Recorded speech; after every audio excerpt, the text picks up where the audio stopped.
Buenas tardes. Este taller práctico en grupo tiene como objetivo principal estimar los componentes del costo de capital para la empresa Difare de Ecuador, siguiendo la metodología de la nota técnica. Adicionalmente, se realizará un ajuste de costo de capital de la empresa para alzar los fondos en Panamá. Este trabajo aplica conceptos y metodologías aprendidas en clase a lo largo de este curso, que sería el de Finanzas Internacionales, y además es fundamental para entender la estructura financiera de la empresa. Como se ha desarrollado en clase, el costo de capital es el concepto clave de este trabajo y representa la tasa de retorno que una empresa debe obtener para justificar el uso de sus activos y atraer fondos. Bueno, el costo de capital tiene tres componentes. Primero, costo de deuda, que es el costo efectivo que tiene la empresa por los préstamos. Además, tenemos el costo patrimonial, que representa el rendimiento esperado por los accionistas por invertir su capital.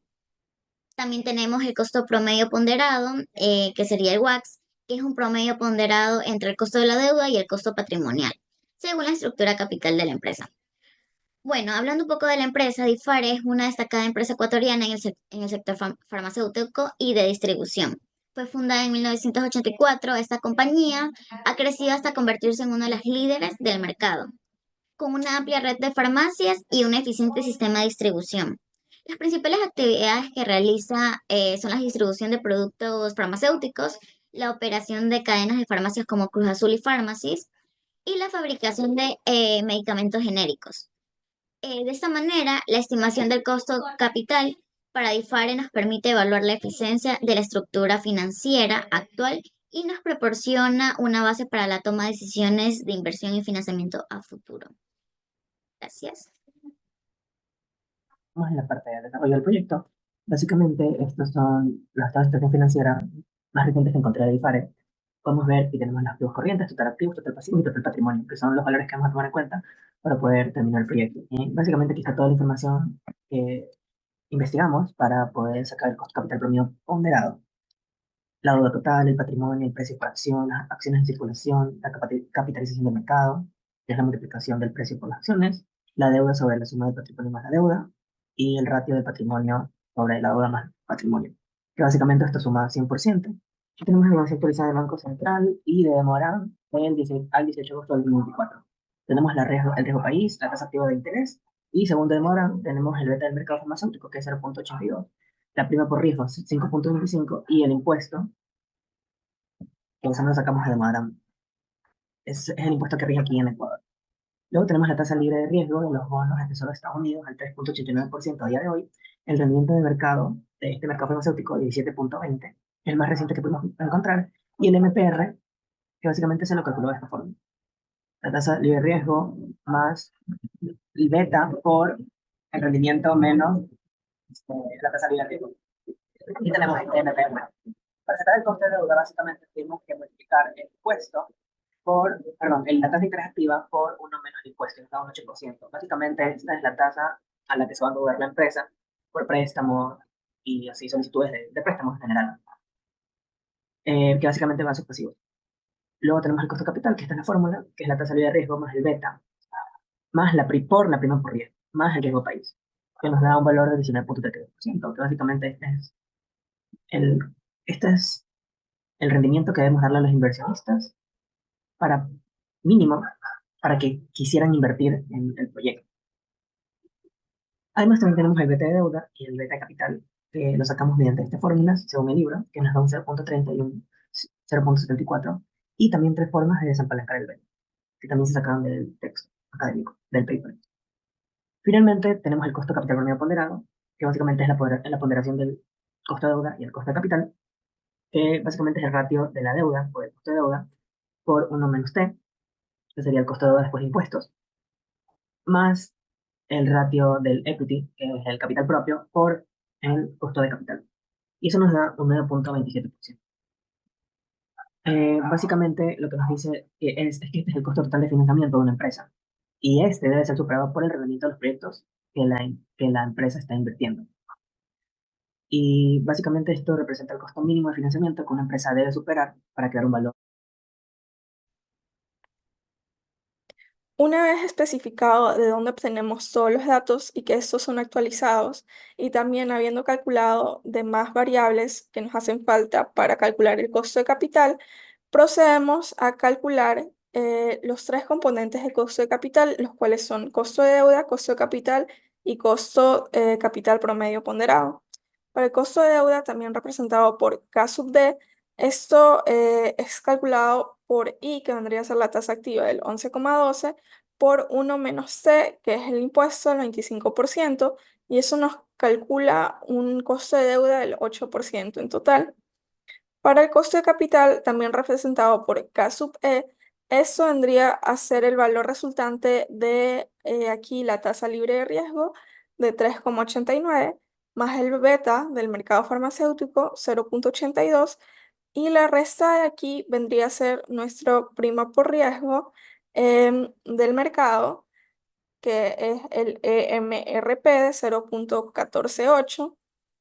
Eso es calculado como el rendimiento esperado menos la tasa libre de riesgo más el riesgo país, que vendría a ser 13,74. Todo esto calculado nos da un valor resultante de 19,32. Por último, el costo de capital promedio ponderado, también conocido como WACC, o representado también como K sub C, es un promedio ponderado de los dos valores anteriores, del costo de deuda y del costo capital.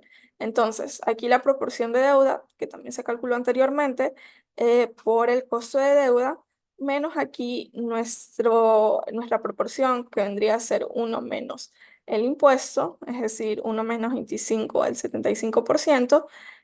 También lo calculamos sumando con la otra parte del promedio, que vendría a ser nuestra proporción de capital por el costo de capital. Y eso nos da un valor resultante de 9,25. Ahora sí, eh, para nosotros decir que todos nuestros datos y nuestros cálculos son correctos y confiables y concretos, obviamente tuvimos que usar ciertos supuestos. Aquí nosotros tenemos 6 distintos supuestos. Para empezar, tenemos que decir que todos los datos recopilados, tanto en el Banco Central como en el de Modarán o el Yahoo Finance, a fecha de hoy, 18 de agosto, son representativos y son confiables para nuestro análisis de DIFARE.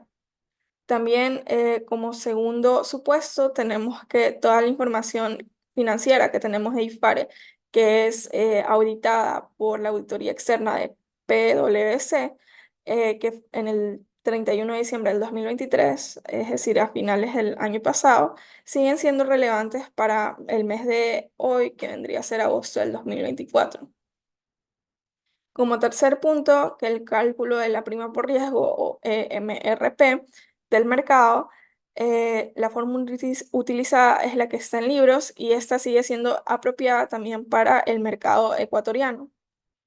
Cuarto punto, se asume que el beta de mercado farmacéutico proporcionado por la plataforma digital e internacional de Moarán es aplicable también para DIFARE en el contexto ecuatoriano. Como penúltimo supuesto, tenemos que utilizamos tres formas de despalancamiento del beta y se asume que al menos uno de ellos es aplicable para IFARE, porque conocemos que dos de ellos nos dieron resultados muy similares mientras uno más alejado, pero asumimos que uno sí aplica el caso de IFARE. Y como último supuesto, tenemos que se asume que que la estructura de capital de IFARE, es decir, la proporción de deuda y la proporción de capital, se mantiene estable, al menos en un corto plazo, para que los resultados sean relevantes. Gracias.